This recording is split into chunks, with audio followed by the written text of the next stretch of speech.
Hello, dear friends. This is Cardiac Radio at 11 p.m. Nourishing Our Souls. We are here to study one more chapter of the book, Jesus in the Home, chapter 30, The Rule of Helping. You know, we are often raised to achieve what we want. We teach our children. We were taught the same. What do you want to do when you grow up? What do you want to do? And no wonder we see the results in our society. Depression, suicide, violence. Because we teach children to get what they want. And what if they don't achieve it? Nobody explains, right? Oh, do you want to be a doctor? And then they walk through school years thinking, I want to be a doctor. When it comes to college, they can't go to college. Or if they go, they can't enter medical school later on. And then they are frustrated. They think their life is unfair. And then tragedy. So, whose problem is this? It's our education. Tonight, we're going to be re-educated by Master Jesus. Master Jesus tonight is teaching something new to us. New because we have not come with this approach mainstream. We're yet to make it unfold as our mainstream education and character formation, right? If you're a parent or an educator, do you have a plan? A master plan? You know, as we say in neuroscience, what is the spinal cord of your plan? The skeleton of your plan? The outline of your plan? The foundation? Is there a plan? Because without a plan, we cannot achieve success. Parents need to have a master plan to educate their children. And it begins with the rule of helping. What is it, right? You may be asking, so what is it? So let us see what Neio Lucio, through Chico Xavier, reports to us. So, there was a meeting, just like this one, bigger than this one. There were more people than the disciples who were in Peter's home. Neio Lucio says the following: at the height of youthful curiosity, John realized that he was facing a new way of life. Such was the greatness with which the gospel shone through in the Lord's teachings. So, he asked Jesus what the most dignified way would be for disciples to act towards their neighbor in the sense of helping others. The divine friend responded with a clear and firm voice. Pause. Interesting enough, our dear Neio Lucio titles this chapter, The Rule of Helping. It's quite interesting because people usually think that when you want to help, you help the way you want. In Spiritism with Jesus, we learn that to help effectively, we need order. Chapter 2 of the book Action and Reaction by André Luiz. André Luiz and his supervisor wanted to enter the chambers of rectification and to help. But then the one that was coordinating it said, I'm sorry, you cannot enter it. No, but we want to help. No, but you cannot enter. You need to stay here. They thought, oh, we have the best of the intentions.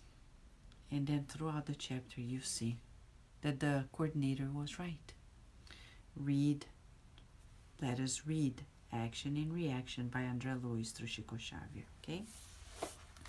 So, It's interesting because we have the report of this passage, and there is John, the youngest of all the disciples. No wonder our dear Neio Lucio is reporting about his youthful curiosity, right? And he was talking about how to best help others. And Jesus replies in a clear and firm voice. What is the nonverbal lesson here? Clear, meaning without doubts, it's very straightforward. Plus, firm. Firmness is essential in education. We need to be clear and appropriate for the age group, plus we need to be firm. Nowadays, there are many parents and educators that think it's okay to be a little bit laissez-faire. We say it in French, laissez-faire meaning permissive.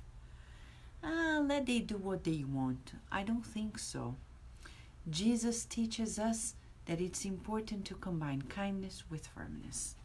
And he says, John, if you are seeking a rule of thumb by which to help others, while at the same time helping yourself, remember to love your companions of the earthly journey as much as you would like to be loved and helped by them. Assessment question for us. Since Jesus is already laying out a rule of thumb, the golden rule, how do you want people to love and help you?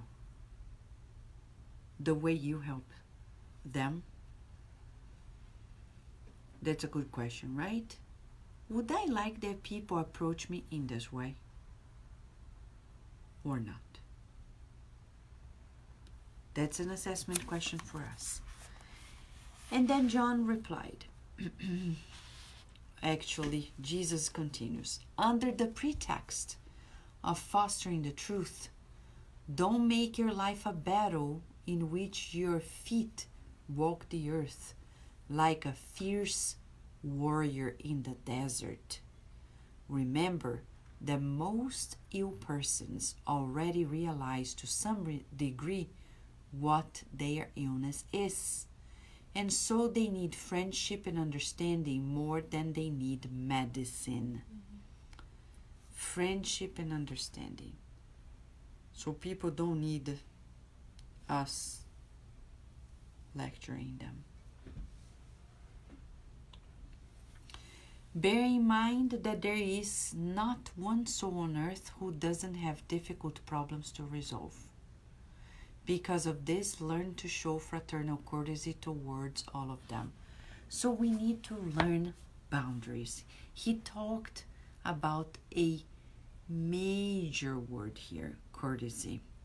In previous chapters, Jesus talked about courtesy and said about kindness and saying the truth versus being kind.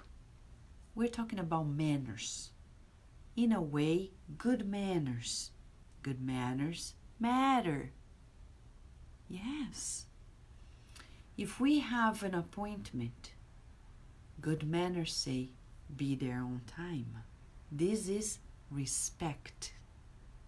Respect for yourself, respect for others. When we are late, it's a message. Psychology says you think you're more important than the people who are there, and it's okay for them to wait for you. And it's also a message that we think we're more than others. Right? So good manners matter. It's important for us to observe in relationships that somebody's home needs to be respected. Somebody's, like a community work has order. It's like team. A team needs to operate accordingly. It's like, for example, if you play soccer, You cannot pick up the ball and do whatever you like just because you like. No, there are rules. There's a team. You cannot take the ball from the end of the field and go to the other end, forgetting that you have teammates. If you're a goalkeeper, you stay in the goal area. You don't go away, right? You need to position ourselves, or we're just being a spoiled kid. And then we have problems in our relationships. So, courtesy. Welcome your travel companions, not merely with the greeting suggested by the rules of etiquette, but also with the warmth of your sincere desire to serve. Because there are people who say bye and hi and bye, but they don't really mean they care. So we are being called by Jesus. Care, mean it. Gaze into the eyes of people as they talk to you. Observe their kind interest, and always be a tactful and attentive listener. Attentive listener.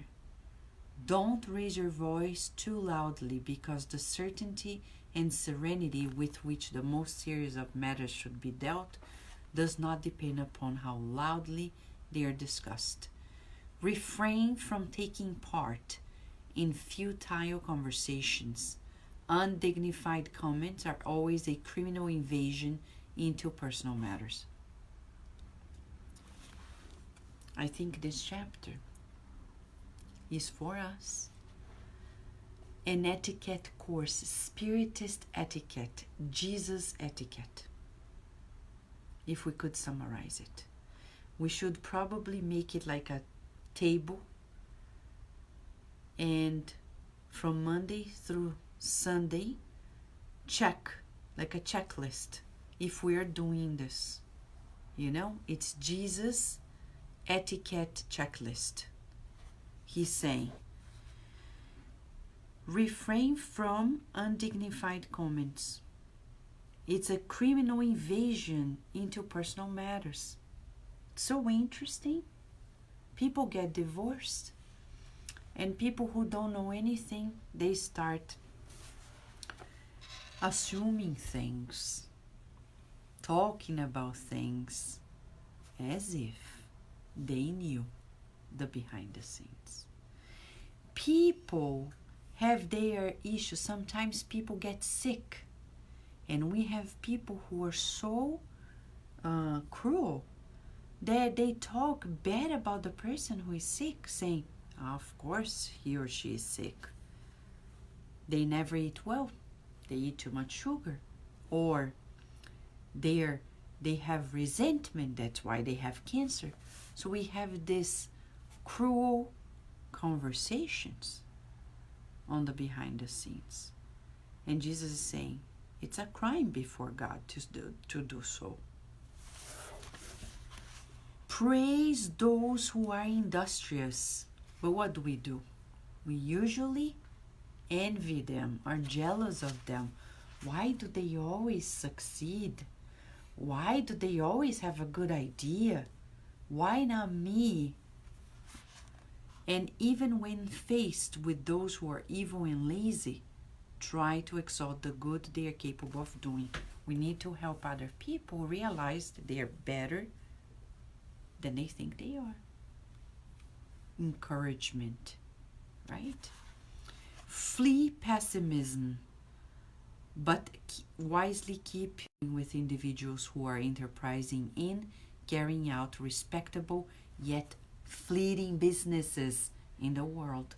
Unproductive melancholy, which knows only how to complain, has never been useful to humankind, who is in need of good spirits. Do you often complain about your family? That's a form of illness. They never understand me. They never understand. Years go by, we're still on that same. It's so common on earth. We talk to people every day. Oh, my family doesn't understand me. Nobody understands me. This is a form of illness. It's chronic complaint. Chronic complaint is illness. We need to rid ourselves of it. We can't think that we're better than others and pitify ourselves. We can't. Self-pity is a negative attitude before life. In the book Nosso Lar, I forgot about the chapter and forgive me for this, but there is a chapter in which André Luiz reports to us that he learns in the spiritual colony Nosso Lar that self-pity is so poisonous and contagious that we need to stay away from it. Self-pity. It's always like, oh, people don't understand me. I'm a victim. I do this for everybody. Nobody understands me. So common on earth. We need to stop that. It's deep inside. We have so much guilt. Read chapter 22 of the book Thought and Life by Emmanuel. He says, those who feel guilty will project their distortions towards others to feel better about themselves. So others become a problem, so I can live with my problems. And then I am under the influence of the bad spirits.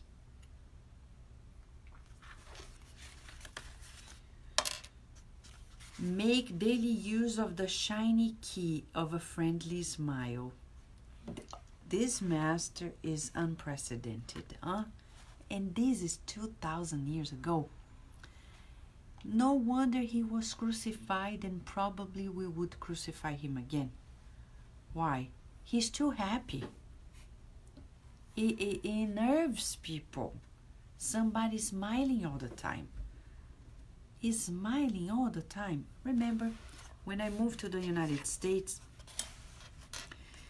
my boss back then, who is a wonderful scientist, he knew Brazil, he visited Brazil, and he asked me, how are you doing, Vanessa? I said, I'm great. Back then, 21 years ago. And he said, and I said, you know, but I miss the laughter in Brazil, you know, because we used to laugh much more, not be that tense about things. And he said, but here, everything's serious. We don't laugh. I was like, oh my gosh, what do I do? Create a spiritist center. That's the solution. I'm joking. I didn't think about it back then. But think about it. Life is so beautiful. If we don't smile, what's the purpose of living life? And we're not smiling out of sarcasm or irony. We're just saying life is good. Really good. I remember an 8-year-old boy telling me and Virginia this many years ago at the swimming pool. He met us. His name is Vincent. And he met us. It was a beautiful sunny day. And he turned to us and said, life is good. And I'll never forget the smile on his face and his beautiful message. And he's right. Vincent is right. And Jesus is saying, make daily use of the shiny key of a friendly smile. It is with a spontaneous gesture of kindness that we can ward off many crimes and erase many wrongs. So true that Chico Xavier once, true account, many people were coming to see him, talk to him. Suddenly, this man got in line and started crying and hugged him and started saying, I'm sorry, Chico. I'm sorry, Chico. I'm sorry, Chico. And he left. Then a friend of Chico Xavier approached him and asked, Chico, what happened? Why was he crying and saying sorry so many times? Well, he confessed to me that he came here today to kill me. But he changed his mind. Thank God. So Jesus is right. When that man saw Chico Xavier, his smile, his kindness, Jesus says, a gesture of kindness can ward off many crimes and erase many wrongs. He's right. He's right. Sunshine is saying, so funny, I had the opposite experience coming from Germany. I couldn't believe how happy and lighthearted everyone was, and that was in Manhattan. You know, Sunshine, I tell you, I was in academia, university. Scientists usually are more uptight. Yes, they are good people there, but they are more uptight. So that's probably the reason why. Okay? So do your best to always be punctual. Oh no, I can't believe Jesus is saying this. He is. Do your best to always be punctual. Don't make your friends wait for you, so that you're not attributed a false sense of importance. I will repeat. Do your best to always, he doesn't say often, sometimes, as much as you can. He says always be punctual. You know, it is impressive that Jesus is giving us basic lessons in good manners. Don't make your friends wait for you, so that you're not attributed a false sense of importance. Give thanks for all the blessings along the way, acknowledging both the large ones and the small ones. Give thanks for all the blessings along the way, acknowledging both the large and the small ones. If the sun provides warmth for life, the grain of wheat provides our daily bread. Allow the living, visible waters of love that proceed from God our Father flow through your heart to benefit the realm of struggle in which you live. Love is the divine force that enriches life and bestows power. Allow the living, invisible waters of love that proceed from God our Father flow through your heart to benefit the realm of struggle in which you live. Is it interesting that he uses the word allow, meaning it's a choice we make. We make a choice. How so? Imagine yourself being connected to God through an umbilical cord, symbolically speaking. God is providing life, oxygen, vitality, but it's up to us to open that or not, to keep it flowing or not. We have freedom to go there and constrict it. So we need to allow it. Let it flow. Let the love of God flow through us. For example, I am in a meeting with family members, a reunion. At that moment, either we allow God to flow through us the love that he has to, as he says here, to benefit the realm of struggle in which you live, or not. If we do, love is the divine force that enriches life and bestows power. Talking about family, reading the book 50 Years Later, Renunciation by Emmanuel, we learn that Alcyone is the girl who so maturely goes through the family life and becomes a peacemaker. And how does she do it? without saying a word about it. Read the book, and in that book we'll find the solution to many of our problems. She allowed God to flow His love through her. Above all, let us do the best we can to aid in the happiness and spiritual growth of everyone around us. Not just here, but everywhere. Not just today, but always. And He's saying help, but we need to understand people. Not necessarily people want us to tell them what to do. They don't want us to put food in their mouth. We may cook and leave it there. If they want to eat, they eat. Another thing is say, eat, swallow it. Chew 15 times before swallowing it. That is an imposition of ours. And we cannot ask people to eat the food they don't want to eat.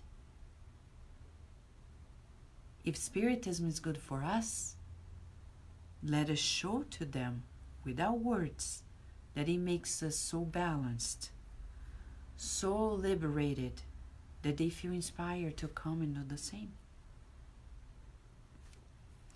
But if we make it bitter, impositional, forceful, disrespectful, if they see that we think we're more than them because we have embraced Spiritism, they will run away from it as if they are running from evil itself. And then we'll be co-responsible for the delay of their own discovery because we have contributed. Pride can be very limiting. Jesus became silent as usual, right? And acknowledging the beauty of this plan, the young apostle asked Jesus respectfully, "Lord, how am I to fulfill such meaningful teachings?" The Master responded resolutely, again in the same lesson, talking to the insecure youth. He is giving them firmness, resolution. So He's teaching us how to deal with the young ones. Kindness, but firmness and conviction, resolution. So the Master responded resolutely, "Goodwill is our resource each and every hour." So Jesus is giving us the key.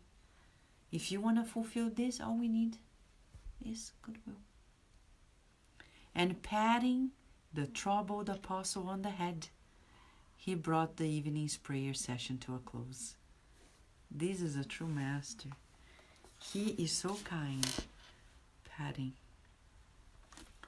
John on the head in the sense of life, encouraging, blessing him. And I know parents who barely give a hug to their children. We need to hug. It's medicine, proved by science. Kiss with kindness and respect. Tell them how much we care and love them, right? No wonder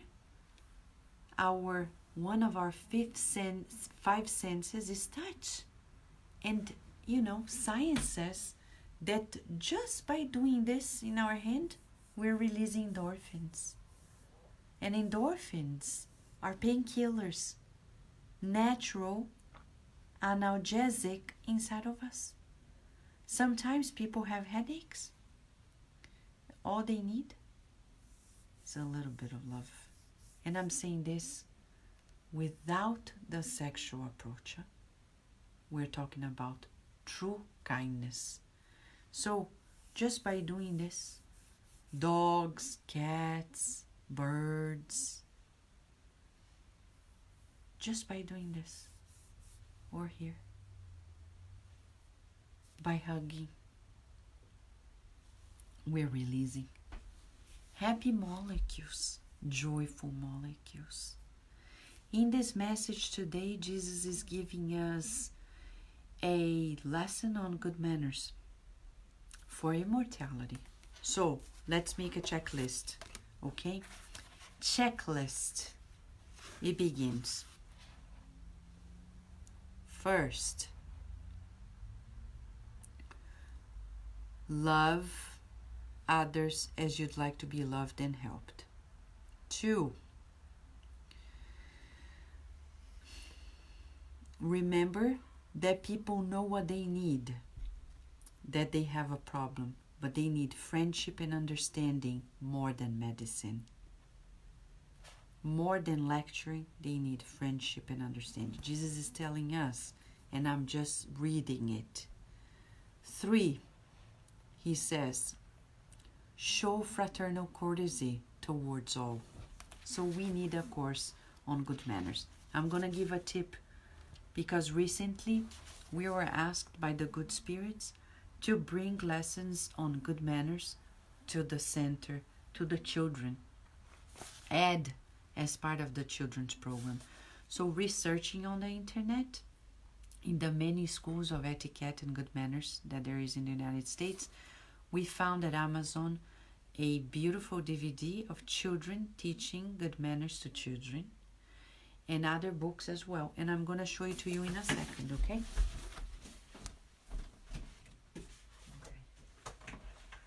Here it is. I have it here.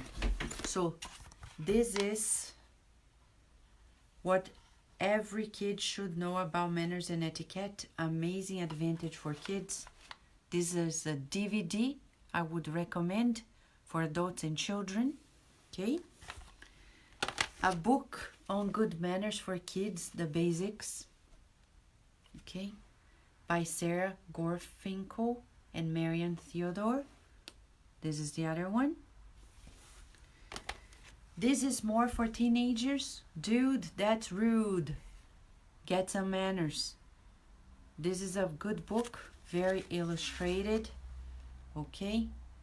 Interesting because it talks about social skills, social media, in the car, escalator, texting, safety, etc. And then for little kids, this is a good one.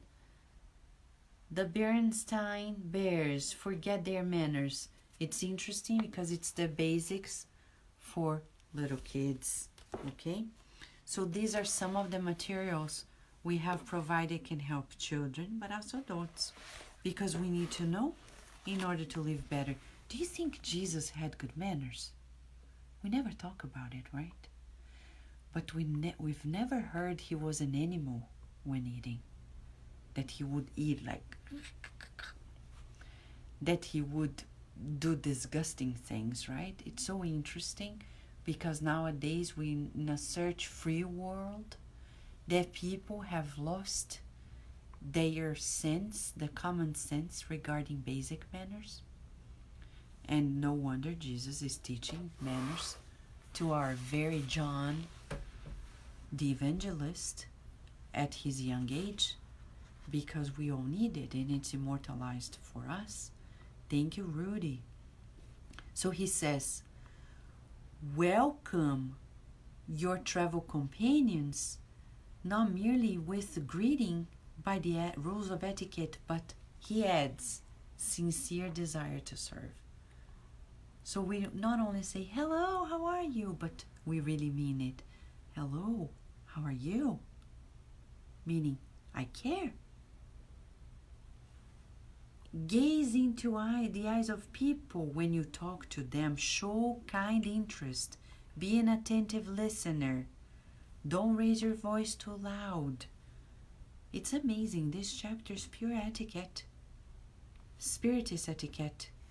He says, don't get into conversations that are not good. But praise people who do the good. And when they are lazy, encourage them to do the good. Don't get into being pessimistic, he's saying to us. Then, smile. When?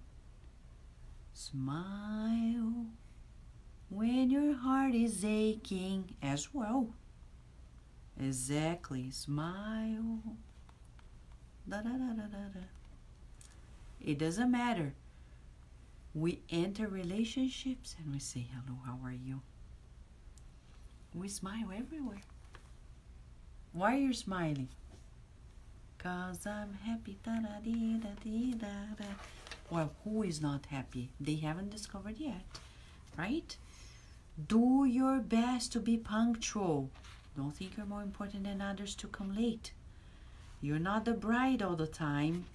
The bride can, because she's the most important, but not us every day, right? Being a bride at every occasion doesn't make sense, right? Raza is saying, good manners are very important, as with them we offer proper respect to others and also save us from making offenses to others, which is considered an obstacle in spiritual life. Thank you, Raza, for this beautiful take-home message. Give thanks, be grateful, always, always, and allow God to flow through us, His love. Do the best we can to everyone and all the time. And the key word is have goodwill. How do we have goodwill? Okay, one practical rule we can use. Goodwill depends on a choice. Because we have will. Bad will, goodwill. It's a choice. Somebody dropped something on the floor.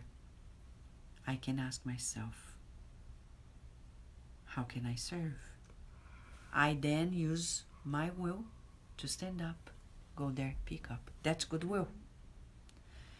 I decide it's to be indifferent. It's not mine. I don't care. Then the flow of God's love doesn't go through us.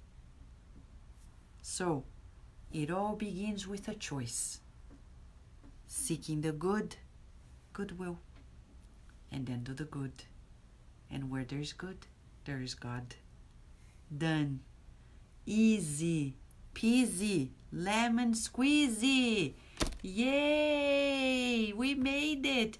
The crash course on spiritual material etiquette with Jesus.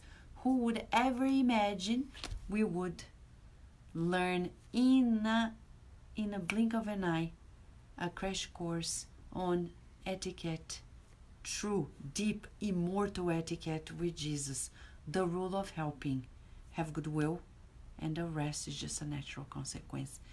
You can do it. I can do it. Why? Because we are children of God. Do you believe it? We are children of God. We are here reincarnated to learn to do good. And we are learning that with goodwill, we can do it. Okay? In the next 24 hours, how about if we together propose ourselves to make a good choice and serve by being polite, courteous, respectful, respecting the boundaries. Sometimes all that people need is that we respect their space, their time.